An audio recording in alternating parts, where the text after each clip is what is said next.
What's up, YouTube? This is Guns of Funds, and today I'm going to go over just some basic Glock handguns and my daily carry, or the one that I typically will use for daily carry, and just my personal opinion on Glocks in general. It's pretty hard to argue the fact that it's one of the most popular handguns out there, and quite honestly, it's for good reason. If people ask me off the bat, just a generic, hey, if I'm going to buy my first handgun, what do you recommend? And the answer to that's pretty straightforward. It's a Glock 19. For good reason. This is a nice, well-balanced sized handgun. It's got good capacity to it. It tends to fit most people's hands, especially now with the Gen 4s. Obviously, you can even adjust the back strap to help with that. And quite honestly, they just work. I'm not one of those guys that say Glocks never fail, because that's crap. Everything has a failure point. Everything fails every now and then. I'm an AK guy. Believe me, I've had failures with AKs. I've had failures with Glocks. You shoot them enough, it's going to happen. Anybody that says their gun never fails, obviously is not shooting enough. I usually shoot every Thursdays. I shoot IDPA matches and things like that just locally. And of course, just range time fun. I've had my failures here and there, and obviously that's attributed to a lot of things. Cheap ammo, blah, blah, blah, blah, blah. But generally, as a whole, these are fantastically reliable handguns. In my household, my wife, she's a little bit smaller stature. She likes this handgun a lot.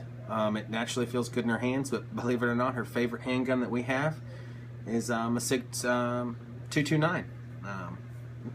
German-made, and that's one of those that couldn't be further from a Glock. I was pretty amazed. Obviously it's got a fatter palm swell to it and everything else, and she absolutely loves that handgun, and just for her it's just her cup of tea. But again, her fallback as well happens to be a Glock 19. If we go to the range to go shoot and mess around, she's like, hey, bring the Glocks, and then we'll also bring the SIGs, and we have fun with both of them. Personally, my daily carry gun, the two choices that I typically will always take is Glock 26. Again, compact size. Obviously, they've got the new single stack out now, and I'll be checking that out as well. But again, with the way that I dress for my work, I wear a casual button-up shirt most days, and slacks or pants. The double stack really isn't that big of a deal for me. Even here in Texas, obviously, where I live, we get some pretty hot days out there.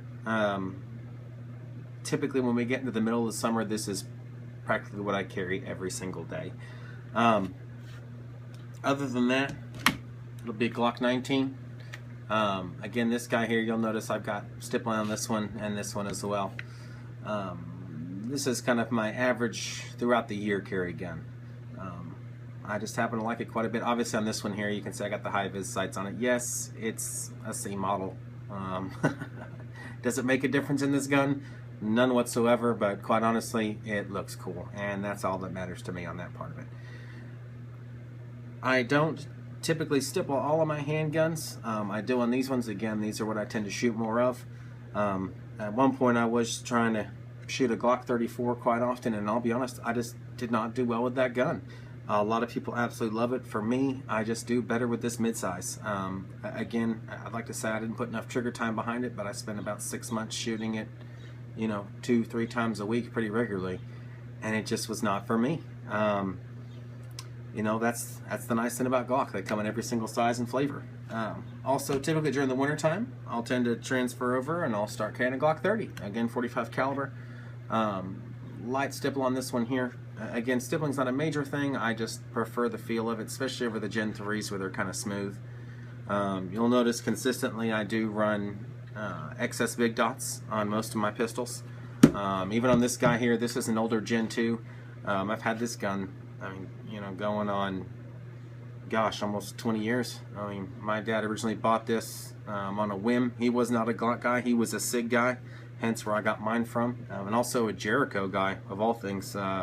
941 back in the day, that's actually one of the first handguns I learned how to shoot on, was a Jericho 941, a Beretta M9, and a SIG. And the Glock he bought just from one of his friends who was a trooper, and he ended up giving it to me because it wasn't really for him. Again, he's the grip angle kind of thing just always bothered him. So for me personally, I like the way it shoots. I like the way it fits in my hand.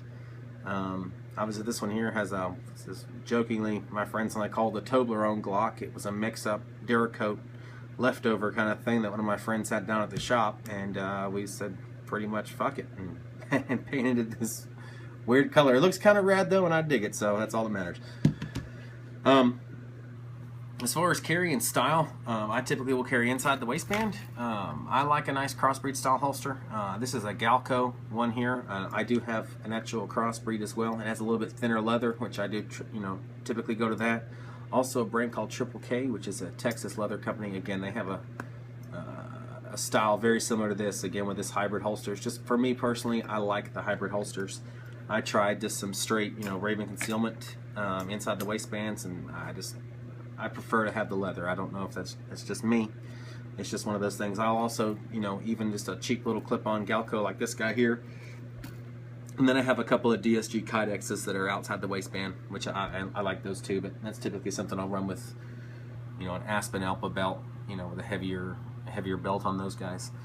But yeah, I mean, if anybody asks me, hey, I'm thinking about getting my first handgun, what do I recommend? It's simple. It's a Glock and either a 9 or 45. I'm not a 40 guy. I never bought into that. I just, this gun was made to be a 9mm, and these were made to be 45s. And you can just tell by the overall size. And that's pretty much how it is on all of them. Again, I'm sure I'm going to get some disagreement on that, on the 9 versus 45 thing, or 9 versus 40. Again, if you're comfortable with it and you like it, that's all that matters. Same thing with overall sizes. I like the full size 21. I'm not a big 17 guy. I just, obviously you can't go wrong with that. That's the original, if you want to call it that. But for me personally, I just tend to like the mid size. Obviously, I have the 26. Again, this is really more of just like a convenience, a little bit smaller package. I don't run a huge, like you see these guys that buy this gun, they'll buy a 26. They're like, oh, it's nice in combat. And then they go out and buy like a +2 plate on the bottom, and it's the same length as a 19. You've completely defeated the whole purpose. Learn how to shoot it without that pinky finger, guys, or run just a simple pinky extension. That way it's still, tuck it in, and otherwise you're defeating the purpose of buying this handgun. If it was up to me, I would love to have this with this shortness right here. Obviously you can do it. You can chop frames and everything else. I just, personally, this seems to be okay.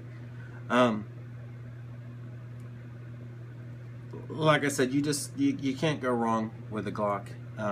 We also like to call them trade fodder.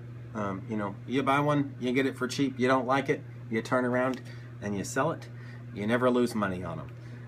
If you buy them right, they're a good trade gun. Everybody wants a Glock, and quite honestly, there's a reason for that. They're a good gun. You're going to have people out there that just don't like Glocks because they're successful. I get that. Are there nicer handguns out there? Of course there are. For the price point, in this era here, you've got your MMPs. I have those too. I do not particularly like the MMP though. I thought I'd buy one and give it a shot, and so far I have not been very happy with it. An XD, no, I'm good. I had an XS 2000 or 200, 10 years ago. We bought one of those on a whim for $225, which is the same gun, except now they cost $400. I mean, most people, the only reason they'll buy an XD is because they don't want to buy a Glock because they spent years talking crap about them. Or, it's got the same grip angle as a 1911. And I get that. Another question I get quite often from friends and newer shooters and everything else is, there's no safety on it. How was that safe? And obviously the sort of quick, smart-ass answer to that is, well, we carried revolvers forever and they didn't have safeties. But realistically, as long as you carry safe and you carry smart, I don't like safeties on guns. I own some that do. I have a high power, for example. I have a high power with a mag safety in it. I won't carry that gun. I like a gun that's simple. People that talk about, well, I'll just carry it condition 2 and I'll just, draw it out and rack around. No, you won't. No, you won't. Even if you train every day until you're in that instance in your life, to coin a phrase from another person on here, you don't rise to the occasion, you rise to your level of training. And for most people, that's very minimal. So the simpler you can keep the platform, the less buttons you have to push, if it were, the more reactive and responsive you can be in a situation that can cost you your life. I mean, that is where a Glock, to me, just rises above the rest. It's a simple design, it's a reliable design, and they work. Like I said, there's other fantastic handguns. I love my SIGs. I'll carry my SIGs on occasion. But again, if you don't shoot that SIG a lot, you forget how heavy that first double action trigger pull is. I mean, that's something you need to continually train with if that's what you're going to carry. And the same thing with any handgun, honestly. But obviously with this one here, it is a point and click to an extent. I don't want to say you can just, you know, pull it out and be a champion. As Jeff Cooper says, you know, just because you're carrying around guitar doesn't make you a musician. So anyway, I'll keep it short. Like I said, this is going to be one of my first videos. I'm going to hopefully do some more here. We'll go over some bullpups, different AKs, and different rifles in general, and just I'll give my opinion on certain things. Again, I'm not one of these guys that thinks that I'm right about everything, but I do have my opinions. So anyway, hope you liked the video, and hopefully I'll have some more up. And if you have any questions, please list them below. And thank you. Bye-bye.